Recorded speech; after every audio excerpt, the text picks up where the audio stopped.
Benar nggak ini di wargamu ada seperti ternyata datanya tidak seperti itu. Bahkan mereka bilang di sini di Kolaka Utara bukan lagi miskin ekstrim kalau ada miskin, tapi makutu ekstrim.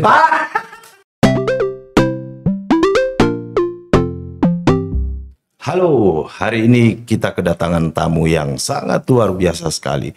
Beliau adalah PJ Bupati Kolaka Utara atau biasa disebut dengan Kolut. Bapak Parindringi SE MSI. Selamat datang di Kota Palopo. Selamat datang, Pak. Selamat datang di Ratona Solusi. Kemarin ya Pak ya? Siap, nyampainya kemarin. Kemarin nyampainya alhamdulillah setelah salat asar. Iya. Kami sudah di Kota Palopo. Sepertinya ada kunjungan khusus atau gimana ini ceritanya Pak Bupati? Jadi kedatangan kami di Kabupaten Kolaka Utara selain silaturahim dengan Pak Wali Kota, yang juga memang kebetulan kerabat, dan teman lama, karena pada saat kami sama-sama beliau lagi gencar-gencarnya mengurus Adipura mulai tahun 2003 sampai 2018, kebetulan saya waktu itu wakil bupati di Kabupaten Konawe. Iya, saya lupa sebutkan. Jadi sebelum sekarang menjabat sebagai Bupati Kolaka Utara, Pak Parindring ini pernah jadi wakil bupati di Konawe dan pernah jadi sekarang bahkan ya atau gimana itu kepala DPT Provinsi Sulawesi Tenggara. Keren jabatannya Pak. Iya, alhamdulillah. Menjalankan tugas dari negara dan daerah. Iya. Jadi bisa dilanjut lagi. Jadi kami ke sini selain silaturahmi dan wali kota, kebetulan juga ada kegiatan anak-anak kami, yaitu Hipermako Kabupaten Kolaka Utara.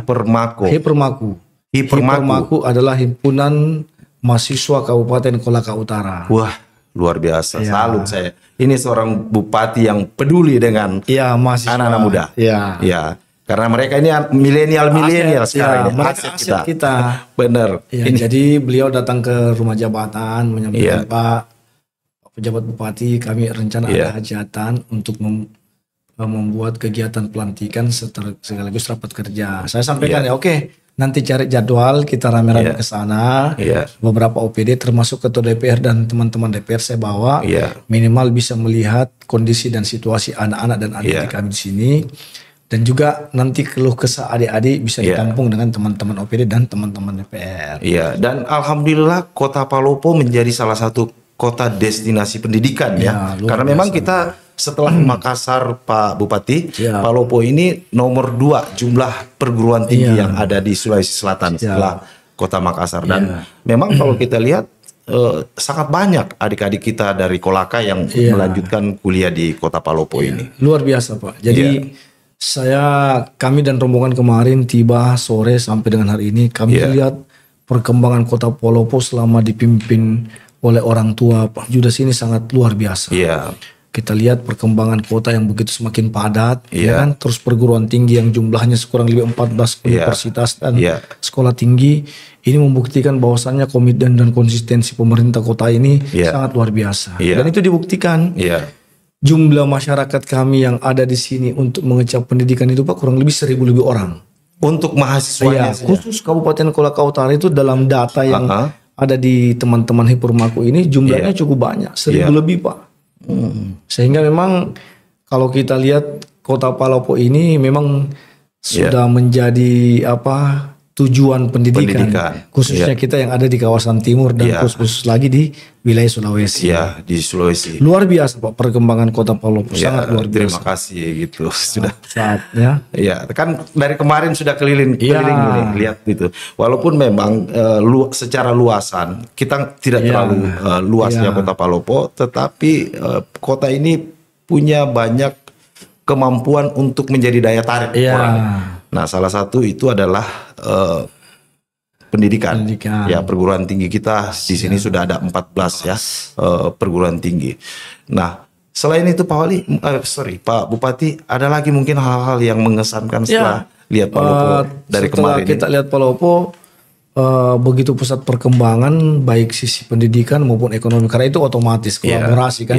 ketika misalnya sebuah kota itu tingkat pendidikannya luar biasa, maka pertumbuhan ekonomi akan ikutan di situ. Kita lihat di mana-mana rumah makan, di mana-mana kita lihat ada warung kopi, terus hotel-hotelnya penuh-penuh. Itu kan menandakan bahwa aktivitas dan kegiatan ekonomi di daerah tersebut cukup tinggi. Bertumbuh. Ya, sangat bertumbuh. Terus kemarin juga beberapa informasi yang diberikan kami oleh Pak Wali Kota. Ternyata Kota Palopo juga ini punya beberapa objek wisata. Dan bahkan ada salah satu objek yang kemarin secara nasional dilombakan, dia masuk kategori juara 3. Wah, saya bilang luar biasa Pak Wali Kota.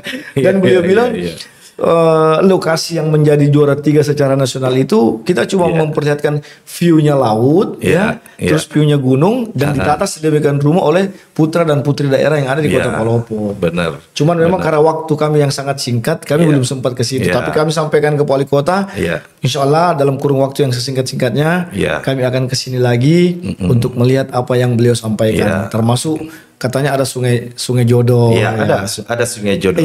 Jadi bagi yang susah dapat jodoh, boleh main ke sungai jodoh sana. Saya sampaikan, kebetulan ada beberapa OPD kami yang lagi tidak punya pasangan. Saya bilang silakan jalan-jalan ke sungai jodoh. Benar. Itu kita kasih kesempatan bagi yang bisa kita jodoh gitu. Kesempatan, siap. Nah, terus saya dengar juga pernah sama-sama dapat adipura untuk kebersihan. Dan salah satu hal yang memang masih sangat menonjol di Kota Palopo ini adalah kebersihan. Bagaimana ceritanya itu sampai? Jadi memang riwayat dari Kabupaten Kolaka Utara, karena kebetulan kami juga adalah salah satu pejabat yang ada di Provinsi Sulawesi Tenggara. Kami berkarir di Sulawesi Tenggara, khususnya saya memulai di Kabupaten Konawe. Itu bersamaan kami merintis Adipura Kolaka Utara, Konawe, terus Kota Palopo. Ya, setelah kami hijrah dari Kabupaten Konawe ke provinsi, dikasih amanah. Memang pada saat COVID kemarin sempat kan tidak ada kegiatan penilaian Adipura di seluruh kabupaten kota di Indonesia. Nah, tahun kemarin pada saat memulai lagi Adipura, alhamdulillah kami kembali raih Adipura yang ke-9 kali di Kolaka Utara. Yang ke-9 kalinya? Iya, 9 kali. Luar biasa. Jadi, sama dong dengan Palopo. Kita selalu mengutamakan kebersihan. Kebersihan. Walaupun sebenarnya intinya memang kita bangga atas sebuah piala, tetapi yang ingin kita capai sebenarnya adalah habit, benar. Bagaimana kita bisa membuat habit bersih di dalam lingkungan masyarakat kita. Yang paling utama adalah merubah mindset masyarakat kita. Bahwasannya kebersihan itu adalah bagian dari iman. Luar biasa. Mindset itu yang susah kan. Kalau kita mau bersih-bersih bisa saja mungkin dengan kemampuan keuangan yang masing-masing daerah punya, kita panggil petugas, tapi kan semangatnya bukan itu. Benar. Tapi bagaimana meyakinkan masyarakat kita dengan bersih itu banyak yang bisa kita dapat. Ya kan, selain kebersihan, kesehatan, iman juga. Terus kedua juga, orang akan rajin berkunjung ke daerah kita. Ketika kita ibaratnya sebuah manusia yang keluar dari salon habis didandan, pasti orang akan melirik seperti itu. Cantik. Ini ganteng. Kira-kira seperti itu. Itulah sebuah wilayah kan, Pak. Benar. Berarti saya bisa menarik satu kesimpulan, Pak Bupati ini juga termasuk pengagum keindahan. Kira-kira. Saya rasa semua manusia seperti itu. Bahasanya Allah menciptakan yang indah-indah untuk kita nikmati. Ada juga yang suka cemberut, Pak. Itu aja negatif. Negatif thinking. Kalau kita negatif thinking, pertama kelihatan tidak sehat, umur kita tidak panjang. Karena beberapa jurnal kesehatan salah satu menjaga panjang umur yang mengelola stres kita. Benar. Jadi saya belajar ilmu biologi, katanya cara memperpanjang umur itu adalah tetap mempertahankan hormon testosteron kita tetap stabil. Dan itu harus disepakati oleh para lelaki kan. Gitu. Jadi gairah hidup itu harus kita tetap pertahankan. Karena sekarang sebenarnya kita sudah punya kesempatan hidup yang lebih panjang dibanding dengan generasi-generasi sebelumnya. Oke, saya ingin beralih ke tema yang lain dulu nih, Pak Bupati. Kita tahu bahwa hari ini pemerintah pusat bahkan sampai ke daerah itu fokus ke beberapa hal. Misalkan kita ingin bagaimana supaya tidak ada lagi stunting, ya, atau bayi-bayi yang kekurangan gizi. Kita juga ingin supaya yang namanya kemiskinan itu bisa kita retas, apalagi yang namanya ekstrim. Kemiskinan ekstrim, itu benar-benar. Dan saya lihat data Kolaka sebenarnya sangat sedikit yang berada pada posisi kemiskinan ekstrim. Nah, dan yang ketiga adalah sistem inovasi. Karena beberapa hal yang kita ingin rubah, misalkan soal emisi atau gas yang karbon ini kan, penggunaan gas karbon ini sangat besar sekali dan harus kita kurangi. Nah, saya mau tanya, bagaimana Pak Bupati menerapkan konsep ini, utamanya di Kolaka Utara, untuk bagaimana mengatasi stunting, mengatasi kemiskinan, terus yang ketiga tadi dengan inovasi-inovasi apa yang bisa dilakukan? Jadi memang kemarin pada saat rakor bersama Bapak Presiden, di mana dihadiri oleh seluruh kepala daerah, baik itu provinsi, kabupaten, kota, termasuk teman-teman TNI Polri, Pak Kapolda, Pangdam, Kapolres. Ada 8 instruksi Bapak Presiden yang ditekankan oleh para daerah. Di antaranya adalah bagaimana penanganan stunting. Karena penanganan stunting ini adalah sebuah kebijakan nasional yang diturunkan ke tingkat provinsi dan kabupaten. Khusus kami di Kabupaten Kolaka Utara, pada saat kami dikasih amanah menjadi pejabat Kabupaten Kolaka Utara, kami langsung bergerak cepat. Karena memang khusus penanganan stunting. Jadi kami di Kolaka Utara itu setiap Senin Kamis ada namanya rembuk kecamatan, rembuk stunting tingkat kecamatan. Rembuk stunting tingkat kecamatan Senin Kamis. Setiap Senin dan Kamis. Yang itu melibatkan Pak Camat, Kepala Puskesmas, Pak Kapolsek, Pak Koramil, tenaga kesehatan, bidan desa di antaranya, terus petugas BKKBN, kader PKK. Ini setiap Senin Kamis mereka rembuk dan turun ke lapangan untuk mengevaluasi dan memverifikasi langsung ke desa mana-mana saja masyarakat kita yang terpapar stunting. Nah, memang awalnya memang agak susah, Pak. Tapi saya turun langsung.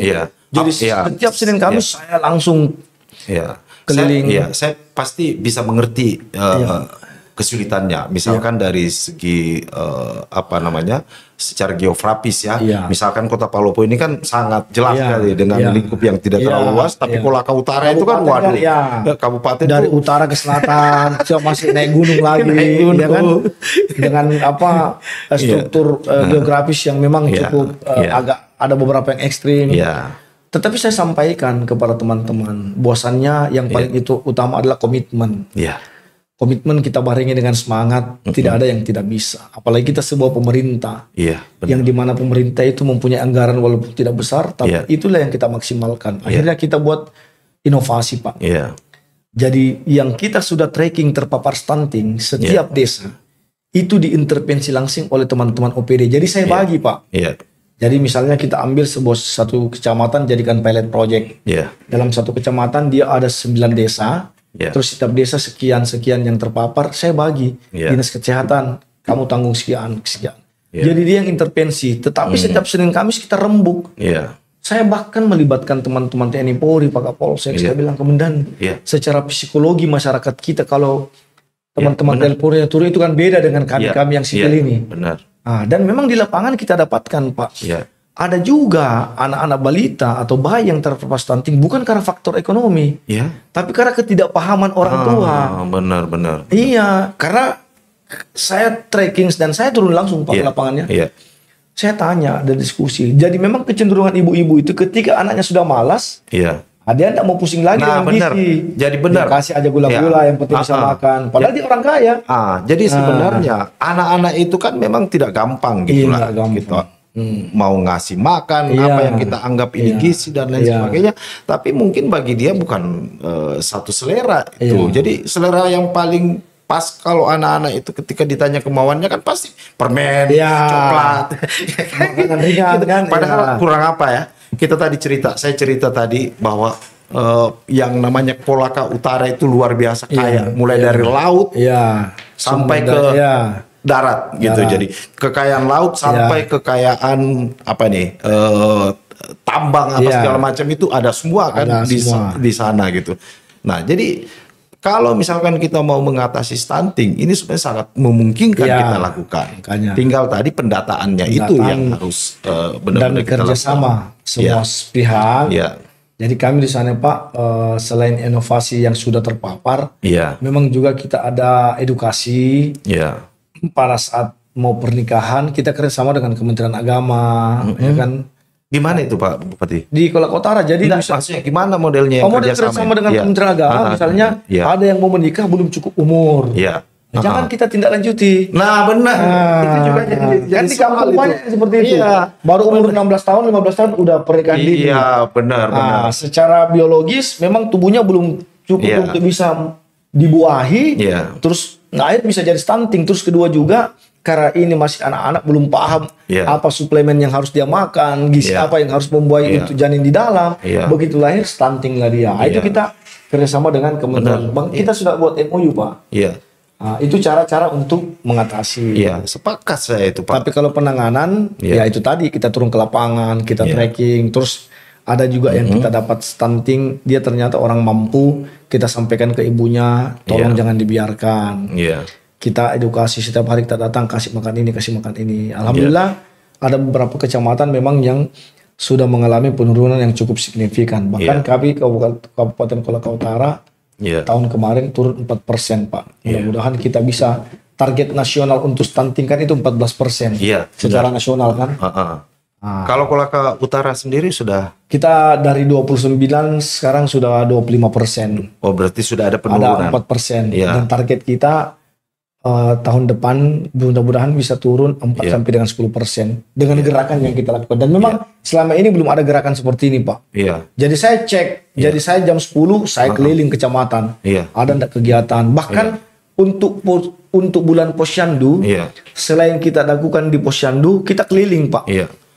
Nyari yang tidak datang ke Posyandu kan banyak juga biasa yang ternyata tidak datang ke Posyandu. Luar biasa ini, pasti Bapak sudah mengikuti gayanya Umar bin Khattab.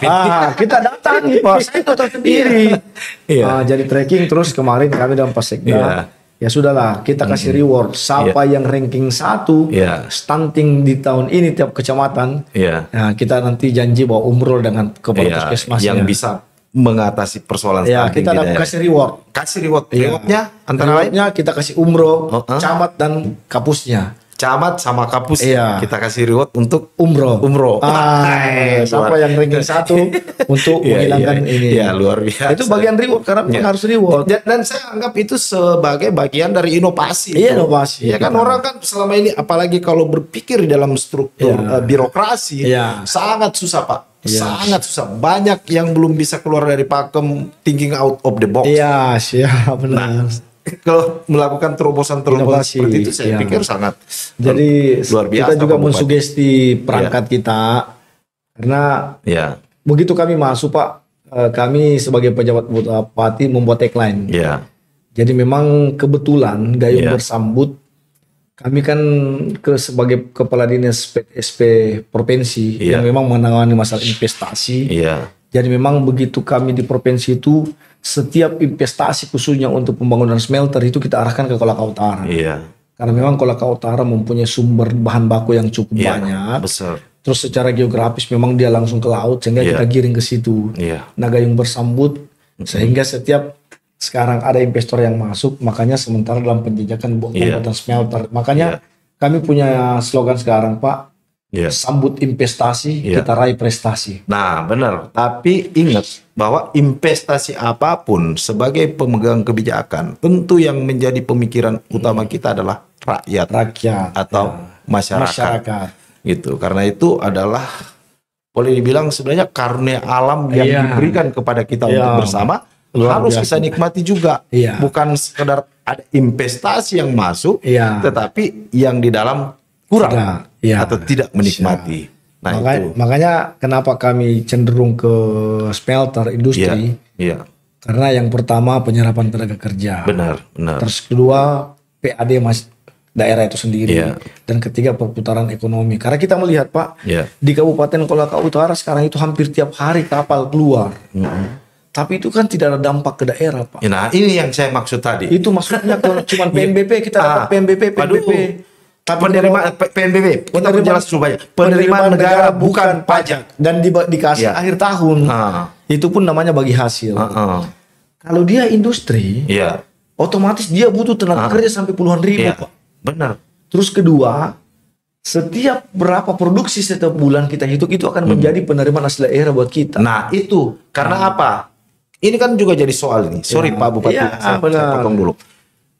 Pemerintah hari ini dalam hal ini presiden termasuk Mendagri, sana kemari ini ngomong, tolong dong daerah, terutama dengan sistem otonomi daerah sekarang, jangan sampailah ada lagi daerah yang PAD-nya itu di bawah 20% dari APBD-nya. Nah, bagaimana menyikapi hal seperti itu? Makanya dengan itu saya sampaikan ke teman-teman DPR, saya kumpul adik-adik mahasiswa, masyarakat. Tidak ada cara lain untuk bisa mengangkat kita punya pendapatan dan penyerapan tenaga kerja kecuali smelter. Benar. Karena smelter itu ketika dia terbangun, dia akan butuh tenaga kerja sampai puluhan ribu. Cuma kan jangan lagi seperti yang sekarang ini diributin gitu. Saya nggak tahu juga, saya belum pernah cross check karena ada yang selalu mempermasalahkan antara tenaga kerja asing dengan tenaga kerja. Itu mungkin cuman di luar saja kita dengar. Karena karena kan kemarin waktu saya wakil bupati di Konawe di Morosi kan juga seperti itu. Memang tenaga asing ini kita butuhkan juga. Karena memang ada hal-hal pekerjaan teknis yang mungkin tidak bisa kita lakukan. Tetapi konsep dan semangat kita ke depan sambil menggunakan tenaga asing yang memang belum bisa dilakukan oleh tenaga kerja kita, sambil kita adakan pelatihan dan pendidikan. Nah, ketika misalnya sudah bisa dilakukan semua kita, ya ngapain lagi mereka ada di sini? Jadi yang kita harus lakukan adalah transfer knowledge dan skill. Seperti itu kan, itu masuk ke program. Makanya program kami seperti itu. Dan memang saya lihat biasalah Pak, banyak juga yang sifatnya pembahasan yang sangat politis. Saya nggak mau masuk di wilayah itu. Ada kepentingan pribadi yang tidak tersentuh. Benar. Itulah yang. Tapi itu hal biasa. Itu bagian dari dinamika. Bagian dari dinamika dan bagian dari riak-riak demokrasi. Gitu. Apalagi investasi. Tapi kami prinsipnya Pak, kenapa kami semangatnya ke situ? Yang paling pertama minimal penyerapan tenaga kerja, kedua pendapatan asli daerah, dan ketiga perputaran ekonomi yang ada di wilayah kami. Contoh seperti Morowali kan. Sekarang sudah puluhan ribu tenaga kerja, bandara sudah masuk 2. Ya kan rata-rata PAD-nya mereka sudah ratusan miliar, bagian hasilnya sekian, dari pajak penerangan sekian. Janganlah jauh-jauh. Jadi kalau yang target cuma 20% itu kecil ya, bisa dicapai oleh PAD kita. Jakarta kan ada dana transport dia kan, semua dari PAD. Sekarang misalkan daerah dituding, aduh kamu memberatkan APBN, hanya berhadap dana transfer desa, gitu kan, seperti itu. Ini semangat kami, ini yang harus kita bangun sebagai semangat sekarang daerah. Sudah ada 3-4 yang sekarang lagi berada di sana. Kami buka seluas-luasnya, silakan masuk, silakan lihat apa yang bisa kalian lakukan. Terus terkait masalah persinan, Bapak Presiden sudah menekankan jangan pernah persulit yang terkait masalah persinan. Lagi-lagi persinan, lagi-lagi persinan. Nah ini kita buka. Sekarang kan sudah online semua Pak. Semua sistem persinan ada namanya OSS, Online Single Submission. Online Single Submission. Semua masuk ke situ online. Mungkin mau urus podcast juga ini kan, urus izin itu langsung tidak ada manual lagi. Nggak usah bawa kartu keluarga, KTP, langsung online. Wah keren, keren itu Pak Bupati. Jadi, kalau sudah bisa dilakukan seperti itu. Terus kedua, dalam rangkaian penanganan miskin ekstrim kemarin memang pada saat kami masuk, itu kan jumlahnya cukup besar. Saya sempat komplain ke BPS, apa dasarnya teman-teman mengeluarkan ini pada saat data kita juga ini seringkali bermasalah. Saya bilang jumlah 7.000 miskin ekstrim. Setelah kami turun ke lapangan di 15 kecamatan dan 126 desa, kita pola dengan jumlah tidak sampai seperti itu. Makanya datanya kita perbaiki. Dan di Kolaka Utara cukup subur Pak.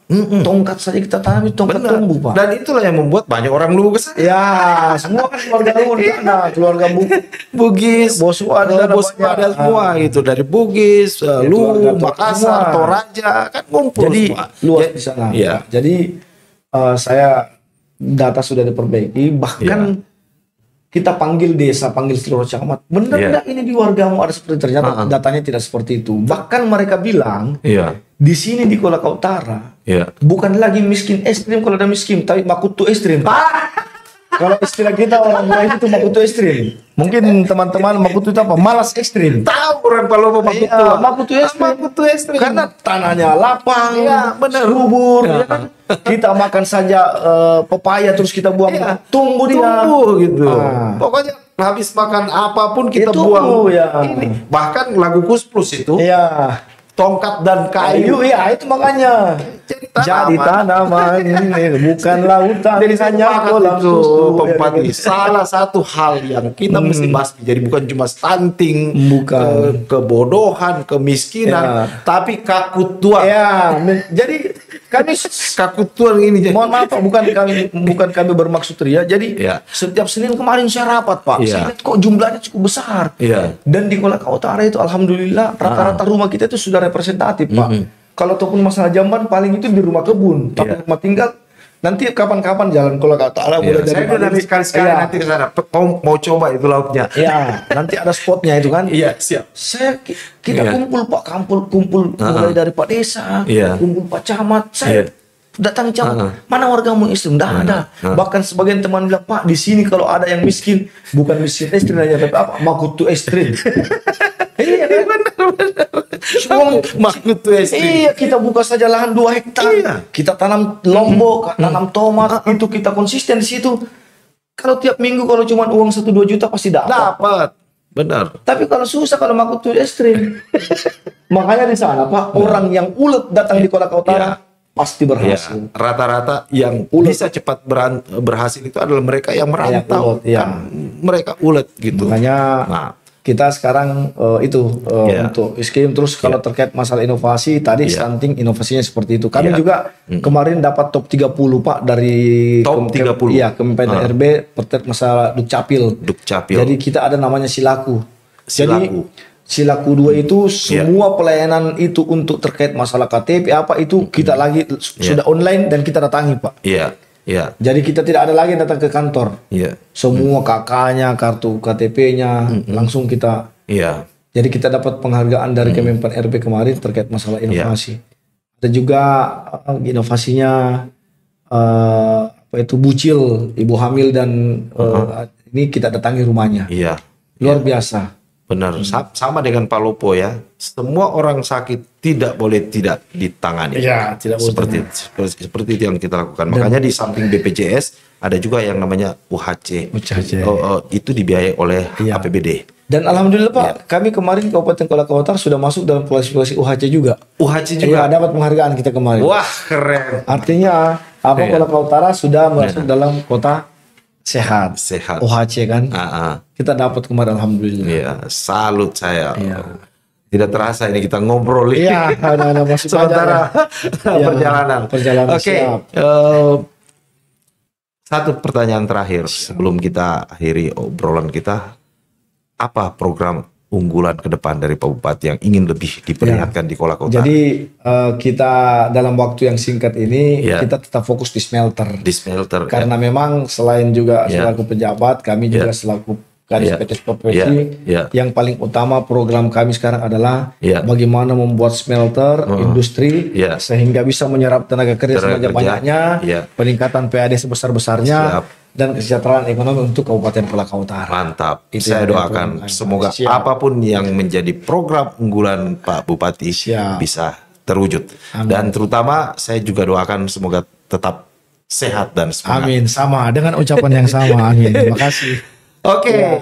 Bapak Parin Ringi SE MSI Bupati Kolaka Utara. Terima kasih sudah hadir di Ratona Solusi. Makasih. Makasih. Ada statement terakhirnya Pak sebelum kita tutup? Statement terakhir. Terima kasih kepada Bapak Wali Kota yang telah menyambut kami bersama rombongan. Dan alhamdulillah kami doakan Bapak Wali Kota dan seluruh jajaran OPD dan seluruh masyarakat Kota Palopo agar kita semua selalu dalam lindungan Allah Subhanahu wa taala, tetap sehat dan NKRI harga mati.